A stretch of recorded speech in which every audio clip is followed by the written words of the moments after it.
30 अक्टूबर 2024 बुधवार का दिन आप सबों का स्वागत। इक्विटी अपडेट के इस वीडियो में हम लोग बात करेंगे मार्केट से रिलेटेड डेटा पॉइंट्स की। तो सबसे पहले हम लोग मारुति के रिजल्ट पे बात करते हैं। मारुति सुजुकी का रिजल्ट आया है और रिजल्ट जो है मार्केट एक्सपेक्टेशन को मीट नहीं किया है और इस कारण से स्टॉक की धुलाई हुई है। कल 6% जो है मारुति सुजुकी का शेयर डाउन रहा है और उसके लेवल्स 10,800 के आसपास में फ़िलहाल वो ट्रेड कर रहा है। ओवरऑल ऑटो सेगमेंट में अगर हम देखें तो ऑलरेडी हमने पहले भी डिस्कस कर रखा है कि ईयर ऑन ईयर बेसिस पे अगर हम देखें तो ऑटो इंटायर सेक्टर में 20% का डिक्लाइन आपको देखने को मिलेगा। हालांकि मारुति सुजुकी के जो टॉप एग्जीक्यूटिव्स हैं उनके द्वारा भी जो कमेंट्री आई है वो यही दिखा रहा है कि लेस देन 10 लाख वाला जो सेगमेंट है कार का, उसके सेलिंग में वॉल्यूम में डिक्रीमेंट हुआ है। लगभग 15% से ज़्यादा का डिक्रीमेंट देखने को मिला है और इसका जो रीजन मेंशन किया गया है वो flat income plus volatility in oil price, ये सारी चीज़ें जो हैं वो मेंशन की गई हैं।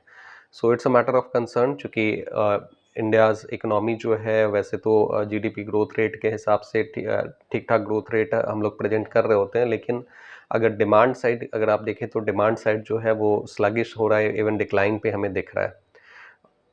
मारुति सुजुकी के रिजल्ट में अगर आप देखेंगे तो डोमेस्टिक मार्केट में जो वॉल्यूम का कंजम्पशन है वो 4% से डिक्लाइन हुआ है ईयर ऑन ईयर बेसिस पे, जबकि हालांकि अगर इसके कंपेयर में अगर आप एक्सपोर्ट वॉल्यूम देखें तो एक्सपोर्ट वॉल्यूम में 12% का इजाफा हुआ है। तो एक्सपोर्ट ओरिएंटेड जो डिमांड है वो उसमें मारुति ने अपना रिजिलियंस शो किया है। तो ये पॉजिटिव है मारुति के लिए। लेकिन डोमेस्टिक जो डिमांड है वो डिक्लाइन पे है। इसके कारण से मारुति बहुत अच्छा Q2 के रिजल्ट नहीं शो कर पाया है और इसका प्रॉफिट जो है 18% से श्रिंक किया है। Q2 का जो रिजल्ट आया है ईयर ऑन ईयर बेसिस पे अगर आप देखें तो प्रॉफिट जो है 18% से श्रिंक हुआ है। मार्केट को रिजल्ट पसंद नहीं आया है और इस हिसाब से जो है स्टॉक की धुलाई हुई है।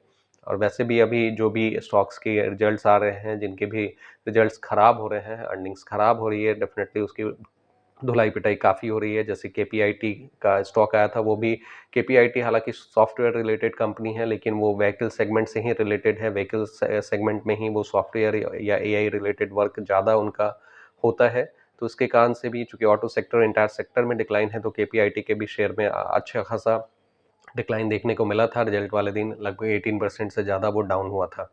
इंडसइंड बैंक के साथ भी यही हुआ है। इंडसइंड बैंक में जो है व्हीकल सेगमेंट या मोबिलिटी सेक्टर में उनका लोन जो है वो ज़्यादा देखने को मिलता है। उसके हिसाब से जो है इंडसइंड बैंक भी काफ़ी ज़्यादा इम्पैक्टेड रहा। बैंक की भी इस बैंक की बहुत तेज़ धुलाई पिटाई हुई, 20% के लगभग में ये स्टॉक टूटा।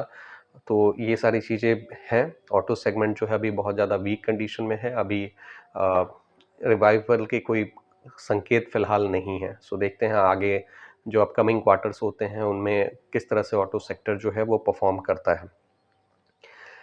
मीनवाइल अगर हम लोग ओवरऑल मार्केट के दूसरे एस्पेक्ट्स के बारे में बात करें तो बिटकॉइन जो लोग क्रिप्टो में इंटरेस्टेड होते हैं, वैसे क्रिप्टो जो है आप इंडिकेटर भी मान सकते हैं, क्योंकि ये हाईली वोलाटाइल सेगमेंट है। तो क्रिप्टो मार्केट का इंडिकेशंस कह सकते हैं। बिटकॉइन का जो प्राइस है वो पहली बार $71,000 को क्रॉस किया है। तो $71,000 को बिटकॉइन का प्राइस पहली बार क्रॉस किया। इवन 70,000 का जो लेवल था उसको बिटकॉइन ने पहली बार क्रॉस किया। सो इसके हिसाब से अगर आप देखेंगे तो ये इंडिकेट कर रहा है। वैसे ये यूएस से इसको आप रिलेट कर सकते हैं। यूएस में फ़िलहाल इलेक्शंस चल रहे हैं, 5 नवंबर को वहाँ पे इलेक्शन है। सो इलेक्शन के काफ़ी करीब हैं, इस कारण से भी मार्केट में वोलेटिलिटी देखने को मिल रही है। बहुत ज़्यादा क्लियर कट मूवमेंट किसी बाज़ार में नहीं देखने को मिल रहा है। इन जनरल अगर हम लोग बोलें यूरोपियन मार्केट, कल का ट्रेडिंग सेशन अगर आप देखेंगे तो पूरा यूरोपियन मार्केट नेगेटिव टेरिटरी में बंद हुआ। हालांकि ऑयल प्राइसेस जो हैं वो थोड़े डिक्लाइन पे हैं। इस कारण से इंडियन इकोनॉमी को थोड़ा सपोर्ट मिला है और कल का मार्केट जो है वो उसका परफॉर्मेंस वाइज देखें तो ठीक ठाक मार्केट हमारा परफॉर्म किया है। बैंक निफ्टी ने निफ्टी को आउट परफॉर्म किया है, जहाँ पे निफ्टी आधे % से बढ़ा था कल के मार्केट में। बैंक निफ्टी 2% से ज़्यादा वहाँ पे इजाफा देखने को मिला है। मिड कैप सेगमेंट में भी अगर आप देखेंगे तो 1% के आसपास में वहाँ पे आपको इंडेक्स जो है मिड मिड कैप सेक्टर का इंडेक्स जो है वो 1% आप देखने को मिला है। स्मॉल कैप की अगर बात करें तो वो भी 0.7% के आसपास में अपवर्ड मूवमेंट वहाँ पे देखने को मिला है। तो कल के का ट्रेडिंग सेशन में इंडियन मार्केट का जो परफॉर्मेंस रहा है ओवरऑल इंडेक्स लेवल पे अगर परफॉर्मेंस देखें तो वो काफ़ी ठीक ठाक हमें देखने को मिला है। बाकी अगर आप बिटकॉइन के हिसाब से हम लोग क्रिप्टो की बात करते हैं तो क्रिप्टो का जो प्राइस है वो एक तरह से यूएस मार्केट में रिजल्ट को आप कह लें कि वो डिस्काउंट शायद कर रहा है। अगर आप नोटिस करें तो बिटकॉइन का प्राइस जो है काफ़ी अपने ऑल टाइम हाई पे गया है और बहुत तेज़ी से गया है। तो ये इंडिकेट कर रहा है कि शायद जो यूएस में रिजल्ट हो वो आपके वो बेसिकली डोनाल्ड ट्रंप के फेवर में हो। डोनाल्ड ट्रंप को प्रो मार्केट लीडर मेंशन किया जाता है कि वो अगर आते हैं तो मार्केट को सपोर्ट मिलेगा, क्रिप्टो मार्केट को सपोर्ट मिलेगा। और इनफैक्ट चूंकि डोनाल्ड ट्रंप के साथ में एलन मस्क को भी एसोसिएट आज की डेट में किया जाता है, तो एलन मस्क एक तरह से अगर डोनाल्ड ट्रंप के फेवर में अगर खड़े हैं तो उस हिसाब से एलन मस्क जो है टेक सेवी काफ़ी एफिशिएंट टेक सेवी के तौर पे हैं, तो जो कि क्रिप्टो मार्केट को भी सपोर्ट कर रहे होते हैं। तो उनके अगर अगर वो बेसिकली सत्ता में आते हैं, अगर वो जीतते हैं तो डेफिनेटली मार्केट को सपोर्ट मिलेगा, ऐसा उम्मीद की जा रही होती है। सो क्रिप्टो के इस तरह के प्राइस मूवमेंट जो है फिलहाल यही इंडिकेट कर रहा है। यहाँ से एक कंक्लूजन हम लोग ये ड्रॉ कर सकते हैं। अब ये प्योरली जो है मेरा पर्सनल ओपिनियन है, जो मेरा जो स्टडी है उसके बेसिस पे मैं आपसे डिस्कशन कर रहा हूँ।